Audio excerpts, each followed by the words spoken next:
Those passengers are waiting to be flown home. Cristina Puig live in Miami with the developments there. Cristina, good morning.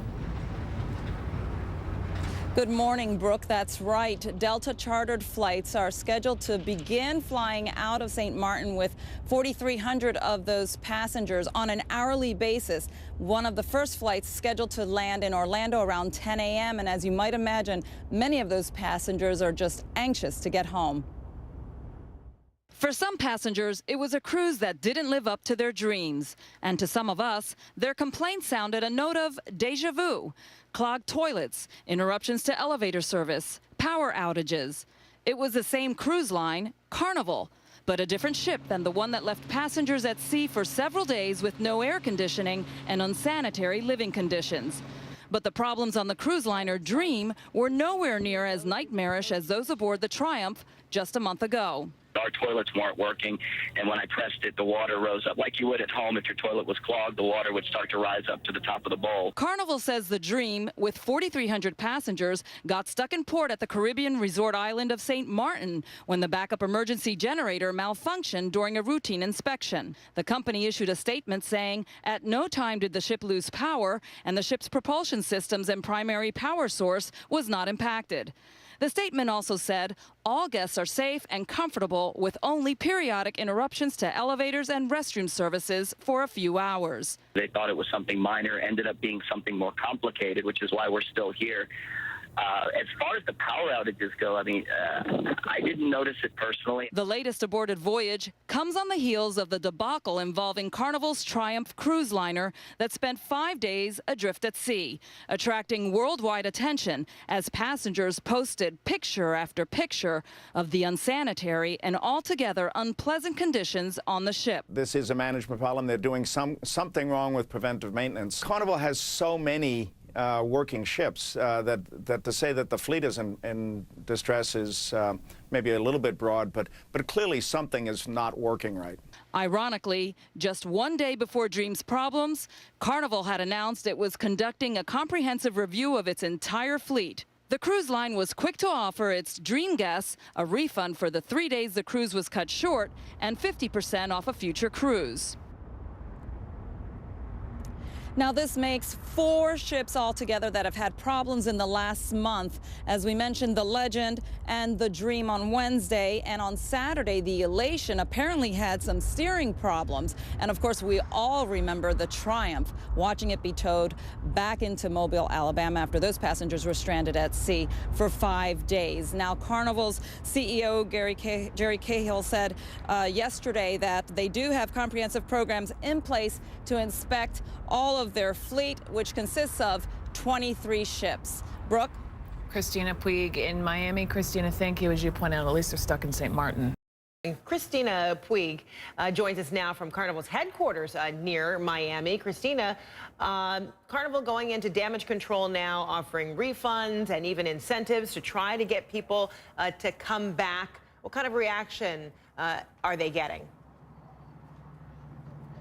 Absolutely, Frederica. What I can tell you is that they have been very responsive to our inquiries, and they're taking to social media to get their message out. For example, they've posted statements on Facebook about what's happened with the Legend, what's happened with the Dream, and what they're doing to try to rectify the situation. And as you mentioned, they're also offering discounts, 50% discounts on a future cruise, because obviously they want to bring these people back. Frederica and Michael?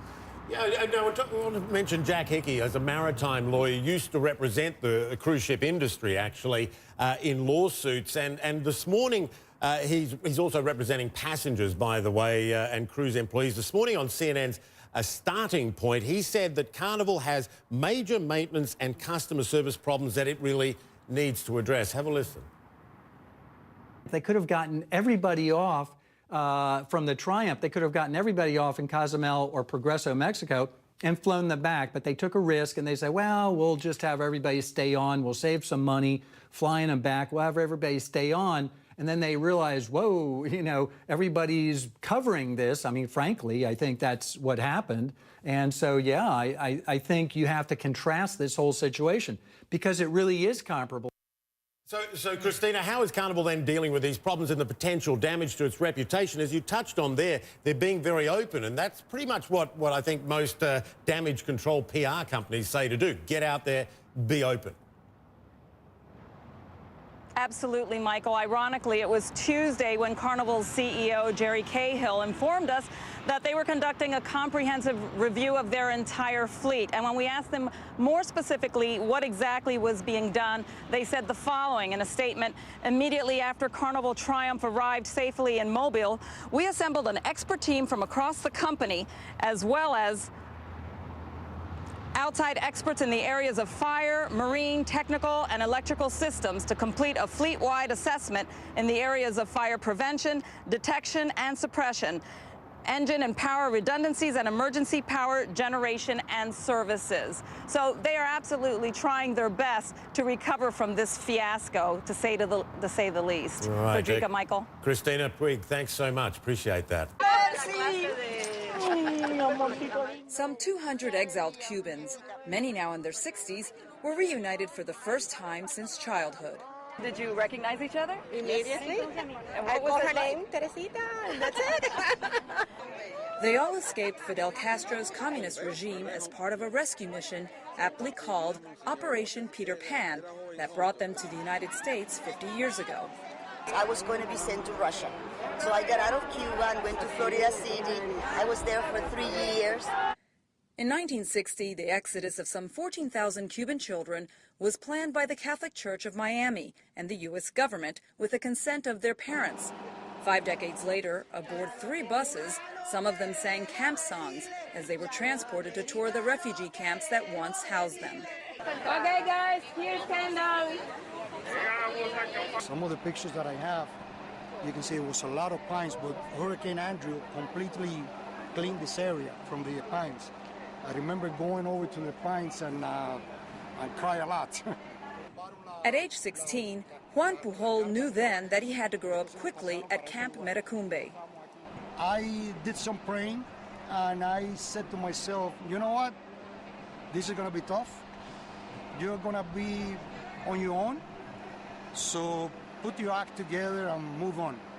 As a teacher at Camp Kendall, Maria Gonzalez Pita says the children were well behaved, despite the suffering they experienced being separated from their families. And we never have any problem, any discipline problems with them.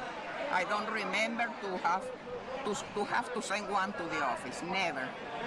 Florida City was the largest of Operation Pedro Pan's shelters. Approximately 3,000 teenage boys and girls were housed here between 1961 and 1965. Many of them were eventually relocated to foster homes throughout the United States. And then when it came my turn to leave the camp for good and go someplace else, it was a very traumatic experience because we grew up as brothers and sisters. Many waited years to be reunited with their parents. Some never were. Today they exchange pictures, anecdotes, and hugs. It's been very special because the bond that was created in those years will remain with us forever. For CNN, Cristina Puig, Miami.